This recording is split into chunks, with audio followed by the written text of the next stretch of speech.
Luis ভিতন হলো পৃথিবীর number 1 luxury brand.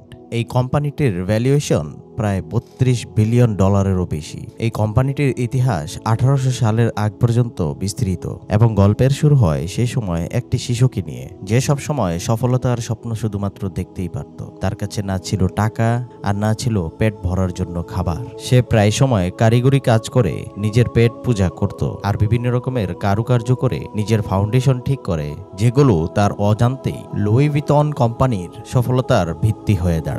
আর কিভাবে পৃথিবীর সবচেয়ে ধনী বিলিয়নিয়ার বার্নার্ড আর্নল্ড লুই ভিতন থেকে তার ব্র্যান্ড মালিকানা ছিনিয়ে নেয়।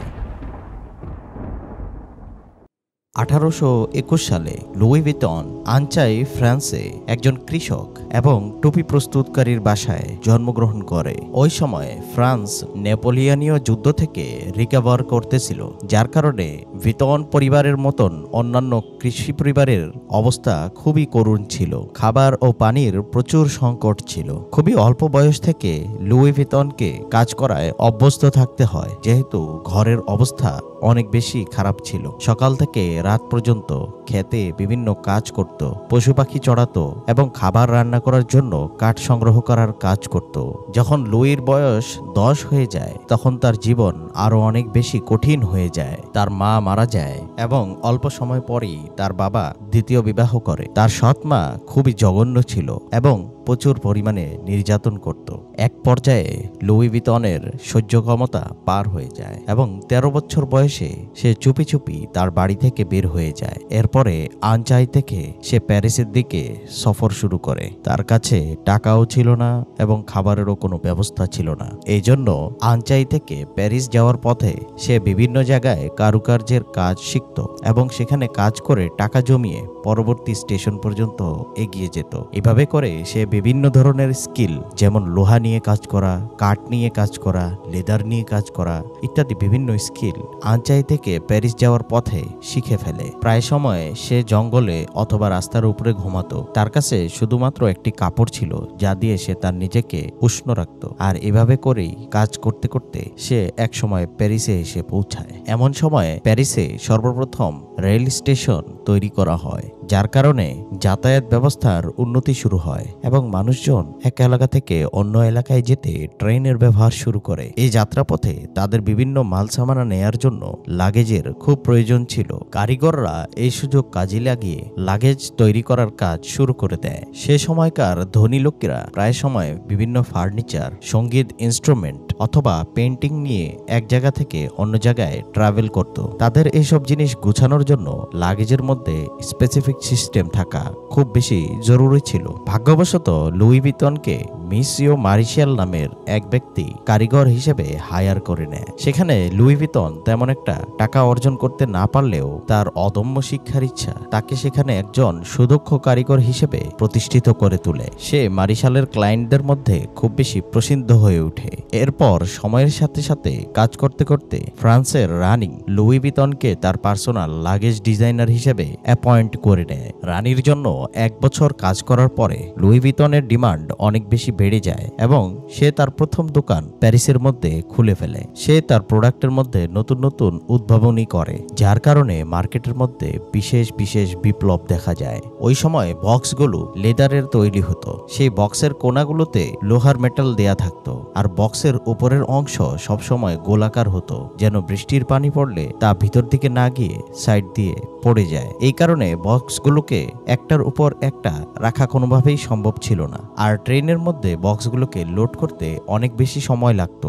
লুই ভিতন বিভিন্ন উপাদান নিয়ে পরীক্ষা করে এবং শেষমেশ ত্রিপল নিয়ে কাজ করার চিন্তা করে। চামড়ার সাথে তুলনা করলে ত্রিপলের ওজন কম ছিল, অনেক বেশি মজবুত ছিল এবং পানি তেমন একটা শোষণ করত না, যার কারণে বক্সগুলোকে ফ্ল্যাট বানানো সম্ভব হয়। আর এই কারণে ট্রেনের মধ্যে বক্সগুলোকে স্ট্যাক করা অনেক বেশি সহজ হয়ে যায়। আর যেহেতু ত্রিপলগুলো অ্যাশ কালারের হতো, দেখতে অনেক বেশি পরিষ্কার এবং মডার্ন লাগতো, যার কারণে লুই ভিতনের নতুন প্রোডাক্ট ভাইরাল হয়ে যায় এবং মার্কেটে লুই ভিতনের প্রভাব আরো বেশি বিস্তর হয়ে ওঠে। যদিও প্রথম দিকে কাস্টমাররা প্রোডাক্টের কোয়ালিটির ব্যাপারে অনেক বেশি সন্দিহান ছিল, প্রোডাক্টটা 2 বছরের মধ্যে ভাইরাল হয়ে যায়। আর ধনী ব্যক্তিদের কাছে এই আইটেমটি অবশ্যই থাকা লাগবে এমন একটি আইটেম হিসেবে স্থান তৈরি করে নেয়। এরপরে লুই আরো একটি আবিষ্কার করে ফেলে, হাত ব্যাগ। ওই সময় সমাজের মধ্যে হ্যান্ডব্যাগের প্রচলন এত একটা ছিল না। মানুষের কমপ্লেন ছিল যে ব্যাগগুলো অনেক বেশি ভারী হয় এবং কিছু কিছু ক্ষেত্রে মহিলাদেরকে ব্যথা দিতে পারে এমন মেটেরিয়াল দিয়ে তৈরি হয়ে থাকতো। এরপরও লুই ভিতন মনে করে হ্যান্ডব্যাগের অনেক ভালো একটি সম্ভাবনা রয়েছে এবং তা ট্রিপল দ্বারা তৈরি করা শুরু করে। অল্প সময়ের মধ্যে তার এই আইডিয়া অনেক বেশি গ্রহণযোগ্যতা পায় এবং সে সময় ধনী মহিলারা বিভিন্ন কালারের ব্যাগ খুঁজত, যার মাধ্যমে তারা বিভিন্ন ড্রেসের সাথে পেয়ার আপ করে পড়তে পারবে। এক পর্যায়ে লুই ভিতন বৃদ্ধ হয়ে আসে এবং সে তার ছেলে জর্জ ভিতনের কাছে কোম্পানি পরিচালনা করার জন্য সাহায্য চায়। জর্জ ভিতনও অনেক বেশি উদ্ভাবন করায় ফোকাস ছিল এবং সে লক সিস্টেম নিয়ে আসে যা কিনা লাগেজকে ট্রাঙ্কে পরিণত করে, যার মধ্যে ধনী লোকেরা বিভিন্ন দামি জিনিসপত্র রাখতে পারত, যা কিনা চুরিকে প্রিভেন্ট করতে সাহায্য করে। সবকিছু ভালোই চলছিল, কিন্তু হঠাৎ করেই তাদের প্রোডাকশন সম্পূর্ণ বন্ধ করে ব্যবসা গুটিয়ে নিতে হয়। একটি যুদ্ধ এসে লুই ভিতনকে আবারও ঘরছাড়া করে দেয়। এই সময় ফ্র্যাঙ্কো পার্সিয়ান ওয়ার সংগঠিত হয়। ভিতন পরিবারকে তাদের কারখানা এবং ঘরবাড়ি ছেড়ে শরণার্থী ক্যাম্পে আশ্রয় নিতে হয়। সেখানে খাবার ও পানির এত বেশি সংকট ছিল যে ভিতন পরিবার প্রায় না খেয়েই মারা যাচ্ছিল। প্রায় 1 বছর ফ্র্যাঙ্কো পার্সিয়ান ওয়ার হওয়ার পর যুদ্ধ স্থগিত হয়ে যায়। যুদ্ধ শেষ হওয়ার পর ভিতন তার কারখানা এবং বাসায় ফেরত আসে। এসে দেখে তার কারখানার মালামাল সব লুটপাট হয়ে গেছে এবং বেশিরভাগ জিনিসপত্র ভেঙে রাখা হয়েছে। এইগুলো দেখে ভিতন অনেকটা বিধ্বস্ত হয়ে পড়ে। সে অল্প কিছু টাকা জমিয়ে খুব দ্রুত তার কারখানাকে রিবিল্ড করে এবং শহরের মধ্যে একটি ভালো দোকান খোঁজার চেষ্টা শুরু করে। ভাগ্যবশত যুদ্ধের কারণে প্রপার্টির দাম অনেক বেশি কম ছিল, যার কারণে সে অনেক ভালো একটি পজিশনে একটি দোকান পেয়ে যায়। পুনরায় ব্যবসা শুরু করার পর ব্যবসা অনেক ভালোই উন্নতি করতেছিল। এ সময় অর্ডার পৃথিবীর বিভিন্ন দেশ থেকে আসা শুরু হয়। লুই ভিতন এবং তার ছেলে এখন অনেক বেশি দরকার বোধ করে পৃথিবীর বিভিন্ন স্থানে দোকান খোলার। যেহেতু ডিমান্ড অনেক বেশি ছিল, লুই ভিতন কাস্টম প্যাটার্নস তৈরি করতেছিল মানুষের জন্য, কারণ এই সময় যন্ত্রাংশ অনেক বেশি উন্নত হয়ে যায়। আর ট্রিপলের মধ্যে বিভিন্ন রকমের প্যাটার্ন তৈরি করার মাধ্যমে মানুষের অর্ডার হিসেবে ইউনিক লাগেজ বানিয়ে দিচ্ছিল।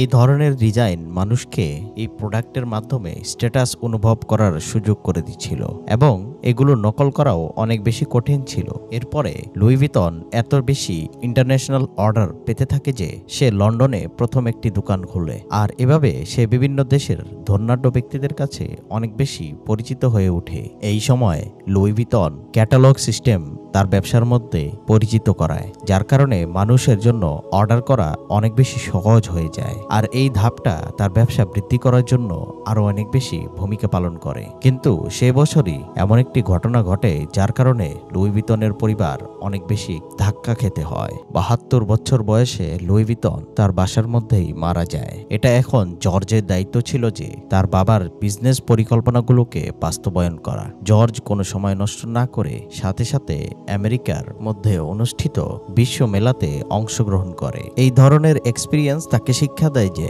তার আসলে ইন্টারন্যাশনাল সেলস নেটওয়ার্ক খুব প্রয়োজন।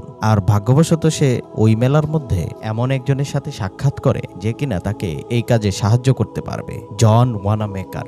জন হলো সে ব্যক্তি যে কিনা ডিপার্টমেন্টাল স্টোরের কনসেপ্ট তৈরি করে এবং প্রাইস ট্যাগের কনসেপ্টও তৈরি করে। জর্জের সাথে সাক্ষাৎ করার পর জন ওয়ানামেকার নিউ ইয়র্কের মধ্যে তার দোকানে লুই ভিতনের প্রোডাক্ট বিক্রি করা শুরু করে। এই দোকানটাই প্রথম ছিল যেখানে নাকি লুই ভিতনের প্রোডাক্ট নিউ ইয়র্কে প্রথম বিক্রি করা হয়। এ সময় জন তার বাবার স্মৃতিতে লুই ভিতন কোম্পানির জন্য একটি মনোগ্রাম তৈরি করে এবং একটি ফ্লোরাল প্যাটার্ন তৈরি করে, যার মাধ্যমে তাদের ডিজাইনকে আলাদাভাবে চিহ্নিত করা যাবে। কাস্টমাররা অনেক বেশি শখ হয়েছিল এই ধরনের মনোগ্রাম এবং লোগো দেখে, কারণ তারা তাদের লাগেজের উপরে তাদের নিজেদের নামগুলো ব্র্যান্ডিং হিসেবে দেখে অভ্যস্ত ছিল। গ্যাস্টন এবং তার ছেলে দুজনে মিলে আমেরিকার মধ্যে একটা বিশাল ডিস্ট্রিবিউশন নেটওয়ার্ক তৈরি করে ফেলে এবং লুই ভিতনের ব্যাগগুলোকে আরো অনেক বেশি উন্নত করে বিক্রি করতে থাকে, যার কারণে ব্যবসা ক্রমাগত আরো বেশি বৃদ্ধি হয়ে যাচ্ছিল। কিন্তু দুর্ভাগ্যবশত ইতিহাস পুনরাবৃত্তি ঘটালো এবং জর্জ মারা গেল। জর্জের ছেলে গ্যাস্টন এখন ব্যবসার দায়িত্ব নিতে বাধ্য হলো। গ্যাস্টন তার দাদার ব্যবসায়িক পরিকল্পনা বাস্তবায়ন করার জন্য উঠে পড়ে কাজ করতে লাগলো, কিন্তু গ্যাস্টনের ভাগ্য অনেকটা খারাপ ছিল, কারণ তখন শুরু হয়ে যায় দ্বিতীয় বিশ্বযুদ্ধ। গ্যাস্টনকে সকল প্রকারের ইন্টারন্যাশনাল দোকান এবং কারখানা বন্ধ করে ফেলতে হয়। লুই ভিতন আ ফ্রেঞ্চ সাগা এই বইয়ের লেখক উল্লেখ করে যে গ্যাস্টন বেঁচে থাকার জন্য এতটাই উদ্গ্রীব হয়ে উঠে যে সে জার্মানির রুলিং পার্টির সাথে হাত মিলিয়ে নিয়েছিল, আর এ কারণে জার্মানির রুলিং পার্টির বিভিন্ন কাজকর্মের মধ্যে সাহায্য করার মাধ্যমে লুই ভিতনের সবগুলো ফ্রান্সের মধ্যে খোলা ছিল, যেখানে অন্যান্য সকল দোকান বন্ধ করে দেয়া হচ্ছিল। শুধুমাত্র লুই ভিতনের দোকানগুলো ব্যবসার মধ্যে টিকে রয়েছিল। এই বিষয়ে লুই ভিতনের একজন কর্মকর্তা জানিয়েছেন, এটা হলো আদিম যুগের ইতিহাস। বর্তমান যুগে আমরা অনেক বেশি ডাইভার্স, সহনশীল এবং মডার্ন একটি কোম্পানি। দ্বিতীয় বিশ্বযুদ্ধ শেষ হওয়ার পর গ্যাস্টন তার ছেলে হেনরি, জ্যাক এবং ক্লডকে দায়িত্ব দেয় কোম্পানিটিকে পরিচালনা করার জন্য। তাদের বাবার সহায়তায় তারা অনেক নতুন নতুন উদ্ভাবন করার মাধ্যমে লাক্সারি আইটেম প্রোডাকশন করে থাকে। কিন্তু গ্যাস্টনের মৃত্যুর পর লুই ভিতনের ব্যবসা অবনতি দেখা শুরু করে। শক্তপোক্ত লাগেজগুলো এখন তেমন একটা আর বিক্রি হচ্ছিল না। মানুষজন এগুলোকে আর আগের মতন লাক্সারিয়াস মনে করল না। অন্যদিকে হেনরি, জ্যাক, ক্লড তিন ভাইয়ের পরিচালনার ধরন ভিন্ন থাকায় তারা ব্যবসা পরিচালনা করার জন্য একমত হতে পারছিল না। এজন্য তারা তাদের বোনের স্বামী হেনরি রাকেমেরকে কোম্পানি পরিচালনা করার দায়িত্ব নিতে অনুরোধ করলো, কারণ ততক্ষণে হেনরি অনেক বড় একটি স্টিল কোম্পানি প্রতিষ্ঠা করে তা অনেক বেশি মুনাফার মাধ্যমে বিক্রি করেছিল। তার ব্যবসার মধ্যে আলাদা রকমের এক্সপার্টিস ছিল, যার কারণে সে লুই ভিতনের হোলসেল মডেলকে বাদ দিয়ে রিটেল ব্যবসায় নেমে পড়ে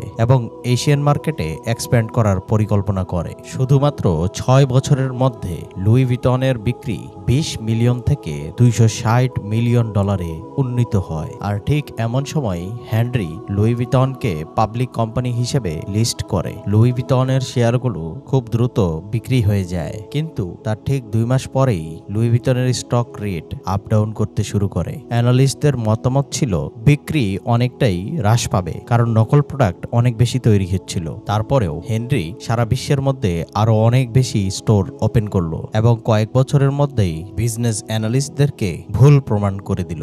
এলভি প্রায় $1 বিলিয়ন পর্যন্ত সেলস বৃদ্ধি করে ফেলে এবং মোয়েট হেনেসির সাথে মার্জার করে ফেলে, একটি শ্যাম্পেন এবং কনিয়াক ম্যানুফ্যাকচারার। এলভির প্ল্যানিং ছিল এই মার্জারের মাধ্যমে তারা তাদের প্রোডাক্ট লিস্টকে আরো অনেক বেশি ডাইভার্সিফাই করবে, যাতে লাক্সারি গুডসের মার্কেটকে ডমিনেট করা যায়। LVMH দুই কোম্পানির টার্গেট ছিল বাইরের থেকে অন্য কোম্পানি এসে তাদের স্থান দখল করতে পারে এমন কিছুকে প্রতিরোধ করা। যদিও এই ধরনের মার্জারের মাধ্যমে এলভি তাদের পোর্টফোলিওকে অনেক বেশি ডাইভার্সিফাই করে ফেলে, হেনরি মোয়েট হেনেসির প্রেসিডেন্ট অ্যালেন শাভালিয়ের এর সাথে অনেক বিষয়ে তার মতামতের ভিন্নতা দেখতে পায় এবং সেগুলো বোর্ড মিটিং এ এফেক্ট করছিল। কন্ট্রোল ফিরে পাওয়ার জন্য হেনরি প্রপার্টি ডেভেলপার বার্নার্ড আর্নল্ডকে তার পক্ষ হয়ে সাপোর্ট করতে বলে, কিন্তু কিছু মিটিং এর পরেই হেনরি বুঝতে পারে বার্নার্ড আর্নল্ডের নিজস্ব উদ্দেশ্য রয়েছে। বার্নার্ড লুকিয়ে লুকিয়ে LVMH এর 45% ওনারশিপ কিনে ফেলে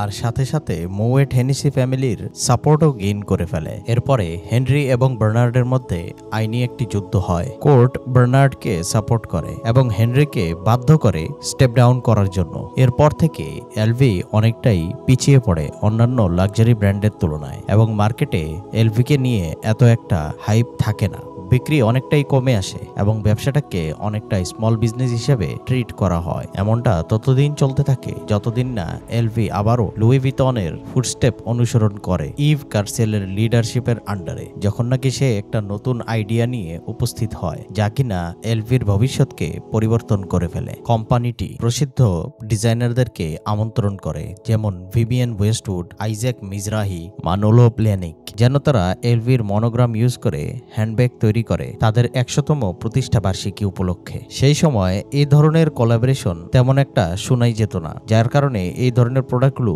অনেক বেশি প্রসিদ্ধ হয়। হ্যান্ডব্যাগকে তখন তেমন একটা লাক্সারিয়াস প্রোডাক্ট হিসেবে চিহ্নিত করা হতো না, কিন্তু এই কোলাবোরেশনের পরে হ্যান্ডব্যাগগুলো এবং এলভি ব্র্যান্ডকে লাক্সারি প্রোডাক্টের মার্কেটে আবারও ফিরিয়ে নিয়ে আসে। ঠিক 1 বছর পরেই এলভি মার্ক জ্যাকবসকে তাদের ক্রিয়েটিভ ডিরেক্টর হিসেবে হায়ার করে। মার্ক ব্র্যান্ডটাকে পুনঃপ্রতিষ্ঠিত করে ব্র্যান্ডের নতুন রেডিমেড ক্লথের মাধ্যমে। কোম্পানিটির মধ্যে মার্ক ভার্নিক কালেকশন নিয়ে আসে, যা কিনা অনেক বেশি পপুলার হয় আর অনেক বেশি হাই প্রোফাইল আর্টিস্টদের সাথে কোলাবোরেশন করার মাধ্যমে কোম্পানির ইমেজ পুনরুত্থাপন করা হয়, যাদের মধ্যে স্টিভেন স্প্রাউস এবং তাকাশি মুরাকামি শুরুর দিকে হায়ার করা আর্টিস্টদের মধ্যে ছিল। দেখতে দেখতে এলভি ঘড়ি, জুয়েলারি এবং সানগ্লাসেসের মার্কেটেও পদার্পণ করে ফেলে। কোম্পানিটি এখনও তাদের সকল লাক্সারি গুডস নিজেদের ফ্যাক্টরিতেই এক্সক্লুসিভলি তৈরি করে। যে কোনো আইটেম বানানোর আগে যে কোনো কারিগরকেই 2 থেকে 3 বছরের একটি ট্রেনিং পিরিয়ডের মধ্যে